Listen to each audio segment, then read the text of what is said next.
I don't know how quick of a rundown from the user interface they want me to give, but it's fairly straightforward. Backup tab gives you the ability to create new, open. If one's open, you have the ability for actions to run now, edit set properties. Restore tab, we can restore from media, or we create a in the index folder in the program file Ultraback, we create a online index which speeds up restoring from tape. Manage is where pretty much all the options are. I'll go ahead and show configuring storage devices. For this, I'm running to a backup path. It's just a UNC path with network share information because it's in a work group.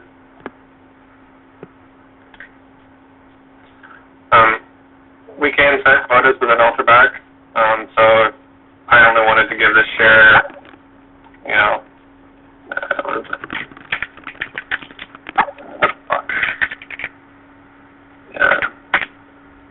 200 gigs. Once it reached that limit, it would throw warning saying, media's full and ask for new media. We can tell it to, after a successful backup, if we can set it to purge older backups. So at 7 days, on the 8th day, if the backup was successful, it would delete the oldest backup. Or up to a year, I think, is the maximum threshold.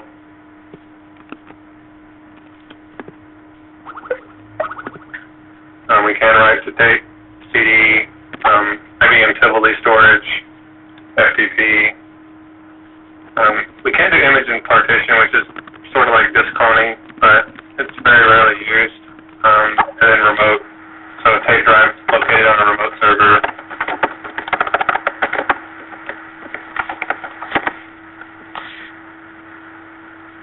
And we can set up Ultraback to do emails, so after a successful or failed backup, we can send an email to a user or distribution group, and here you can set the format, what you want it to look like.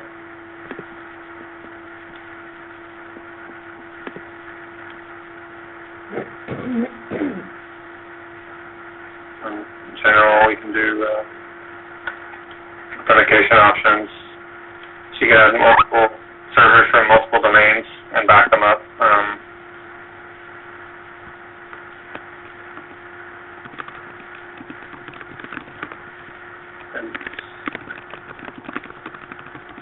not sure who I was working with or who, but we had an issue where they were getting file not found, so you can check this box to, rather than report it as an error, you can treat it as a warning or change the threshold from 100. You can throttle the backup and restores, but I've not noticed much of a difference in high. It doesn't use that much bandwidth.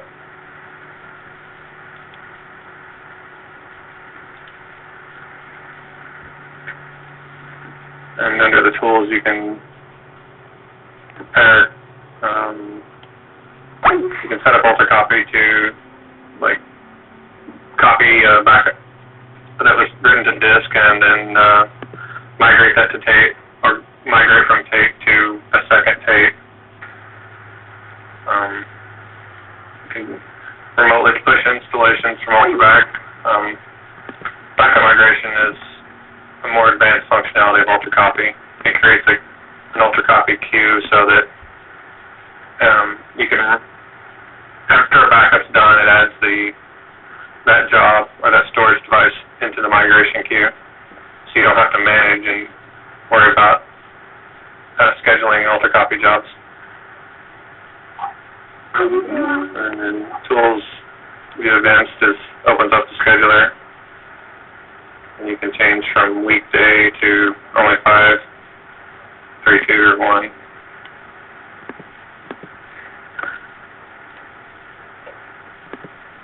You do logs. This is the log that I ran, or the that I had set to run at 4 o'clock.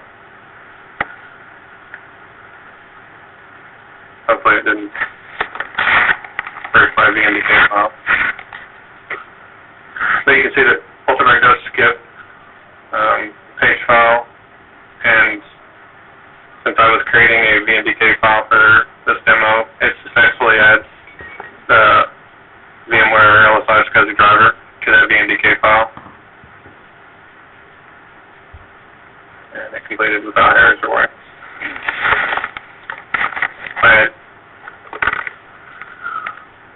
had jobs I'm currently running. I can see the current operations, but I don't have anything.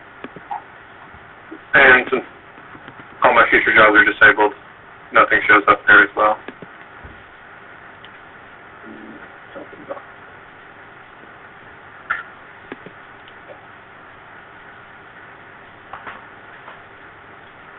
But as far as creating a new job, I will do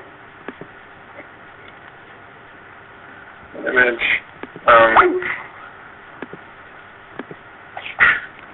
They had requested that I do an image to a normal image and VMDK, but rather than running 2 backups, I'm just doing them all in one.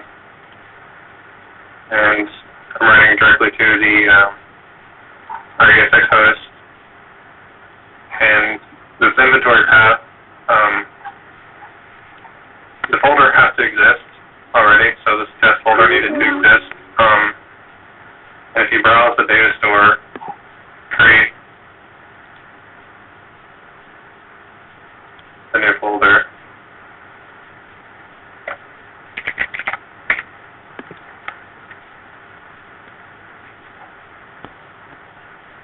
You can copy the path. Some people have issues because there's a space right there, so they forget the space, and it causes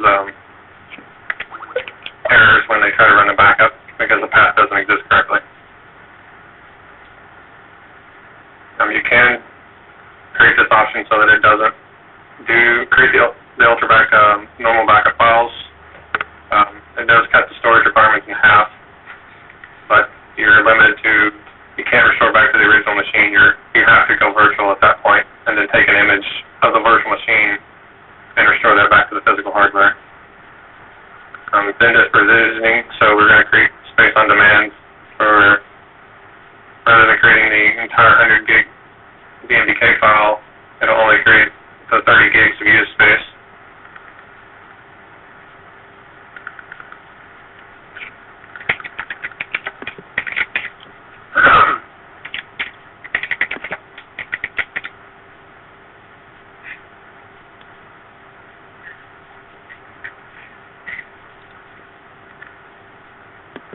And this is the default description, and will be the file name as well, but you can change it to whatever you wish it to be.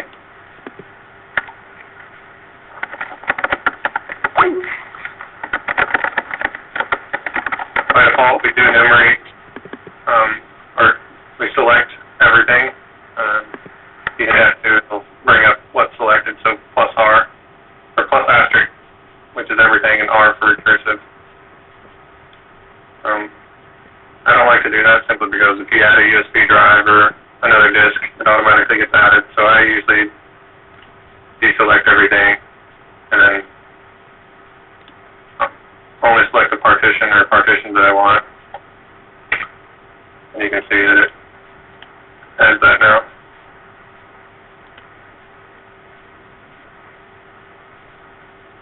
And now that action is open, we can run it now. Create a scheduled job to run later. I want to save it.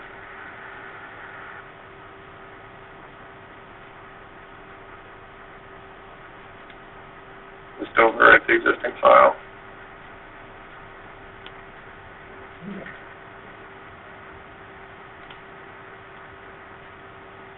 And if this was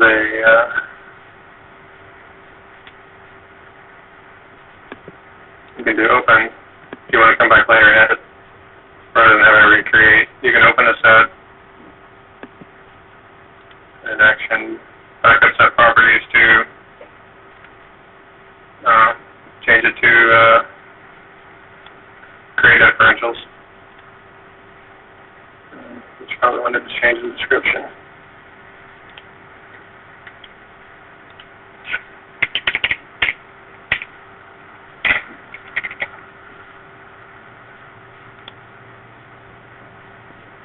And then I'll do save as so that it doesn't overwrite the existing file.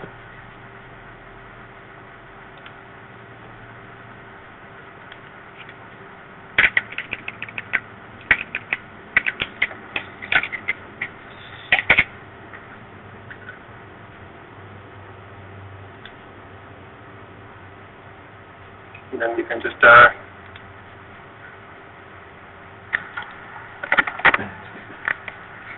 create whatever job you want.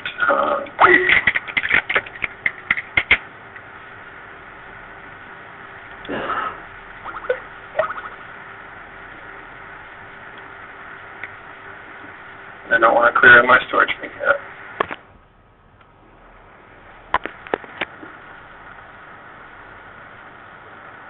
And we can add multiple devices here. So if backup path 0 wasn't available for whatever reason, and this USB drive or CD or FTP or whatever was available, you'd configure Ultraback to restart the set that failed or restart the entire scheduled job so that everything is in one place. And you don't have on a different device. If you're doing after-hour backups, so if you're doing a 10 p.m. backup and everybody leaves the office at 5 o'clock, you could set it 6 hours ahead of time to check the device, and if the device is missing a tape or the USB drive doesn't exist or whatever, you could send an email to the administrator to say contact the site and have them correct the error so that you do get a good backup.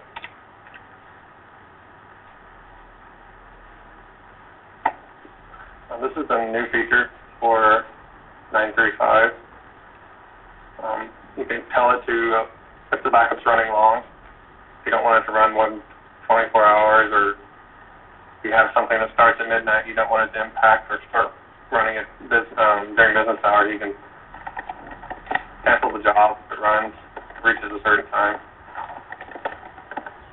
You can cancel if it's a file backup at the current file or after the set or still at the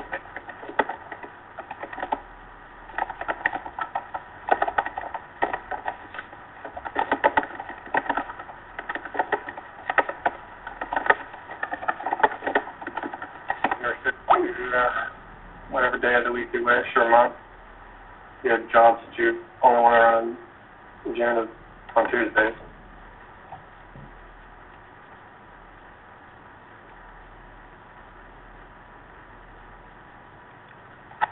And you can right-click the schedule job and run it now, but rather than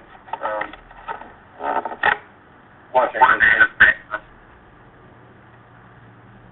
you hear it? Yes. Okay. Can you mute your microphone? Sorry? Can you mute your microphone? Yes, I can. Yes, I can.